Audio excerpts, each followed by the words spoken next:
किसी भी इंसान की जिंदगी में घटा कोई हादसा उसकी जिंदगी बर्बाद कर देता है। इसलिए कोई भी नहीं चाहता कि उसकी पूरी जिंदगी में कोई दुर्घटना घटे।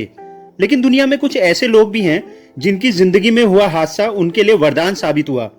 आज मैं आपको एक ऐसे इंसान की कहानी सुना रहा हूं जिसे जिंदगी में सफलता का रास्ता एक दुर्घटना घटने की वजह से मिला। यह बात उस समय की है जब हमारा देश अंग्रेजों का गुलाम था। उस समय एक 8 साल का बच्चा जिसका नाम आभास था, मध्य प्रदेश के एक छोटे से कस्बे में अपनी माँ और भाइयों के साथ रहता था। उस बच्चे को गाना गाने का बहुत शौक था, लेकिन उसकी आवाज बहुत ही ज्यादा खराब थी, एकदम भर्राई हुई और गला एकदम बैठा हुआ था।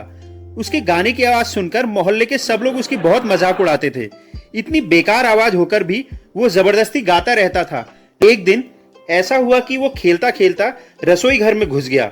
उसकी माँ उस समय खाना बना रही थी और सब्जी काटने वाली दराती वहीं जमीन पे पड़ी हुई थी। अचानक से आभास का पैर दराती के ऊपर पड़ गया। दराती बहुत ज्यादा गहराई तक उसके पैर में घुस गई। उसकी एक उंगली लगभग पूरी तरह से कटकर अलग हो गई। जल्दी से उसे डॉक्टर के पास ले जाया गया।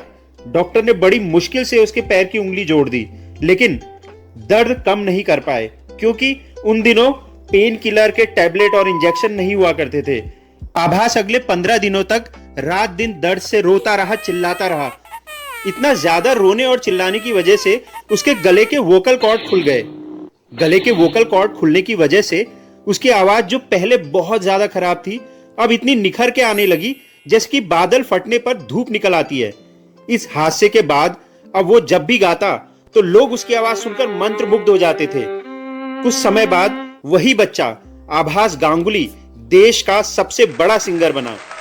अब आप सोच रहे होंगे कि आभास गांगुली का तो हमने नाम तक नहीं सुना, तो ये कौन है? तो ये कहानी है दोस्तों लीजेंडरी सिंगर किशोर कुमार की। असल में किशोर कुमार का असली नाम आभास गांगुली था। किशोर कुमार नाम तो उनका स्क्रीन नेम है जो फिल्मों में आने के बाद उन्होंने रखा। तो दोस्तों, अगर आपको ये कहानी पसंद आई हो तो मेरे वीडियो को लाइक, शेयर, कमेंट जरूर करें और मेरे चैनल को सब्सक्राइब करना ना भूलें।